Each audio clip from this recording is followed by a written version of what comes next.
Sa mapagpalang araw po sa inyong lahat. Ngayon po ay January 11, 2026, linggo, at ngayon po ay pinagdiriwang natin ang kapistahan ng pagbibinyag sa Panginoon.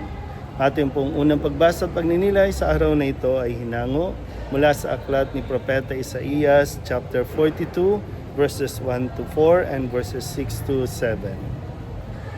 Sinabi ng Panginoon, "Ito ang lingkod ko na aking itataas, na aking pinili at kinalulugdan. Ibubuhos ko sa kanya ang aking espiritu, at sa mga bansa ay siya ang magpapairal ng katarungan. Mahinahon at banayad kung siya'y magsalita, ni hindi magtataas ang kanyang tinig. Ang marupok na tamboy hindi babaliin, ilaw na aandap-andap niya, di niya papatayin, at ang katarungan ang paiiralin. Di siya mawawala ng pag-asa, ni masisiraan ng loob. Paghahariin niya ang katarungan sa daigdig. Ang mga bansa sa malayo ay buong pananabik na maghihintay sa kanyang mga turo. Akong Panginoon, tumawag sa iyo, binigyan kita ng kapangyarihan upang pairali ng katarungan sa daigdig. Sa pamamagitan mo ay gagawa ako ng pakikipagtipan sa lahat ng tao at magdadala ng liwanag sa lahat ng bansa. Ikaw ang magpapadilat ng mga bulag at magpapalaya sa mga bilanggo ng kadiliman." Ang salita ng Diyos.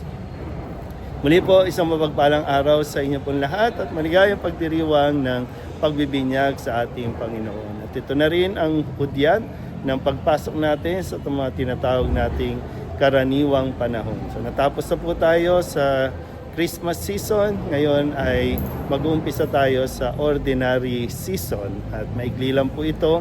Halos isang buwan lang at papasok na tayo sa panahon ng Kwaresma. Kaya ngayon po, pagnilayan natin ang pagbibinyag sa Panginoon na siyang hudyat ng pagsisimula ng kanyang tinatawag na public ministry. Sa pahayag pa lang ni Propeta Isaías sa unang pagbasa ay pinakilala na si Jesucristo, ipinakilala na ang ating Panginoon at yung hudyat nga po nasa kanyang, bagamat hindi niya kailangan ang binyag ni Juan Bautista, pero siya po ay nagpasakop at alang-alang po sa pagpapakita ng halimbawa upang ang lahat ay sumunod at mabigyan ng importansya ang pagbibinyag. At ang pagbibinyag ay ang paglilinis sa ating mga kasalanan. Siyempre, yung paglilinis din ay kalakip nito ang ating pong paghingi ng tawad sa Diyos at yung pagpapanibago ng ating buhay.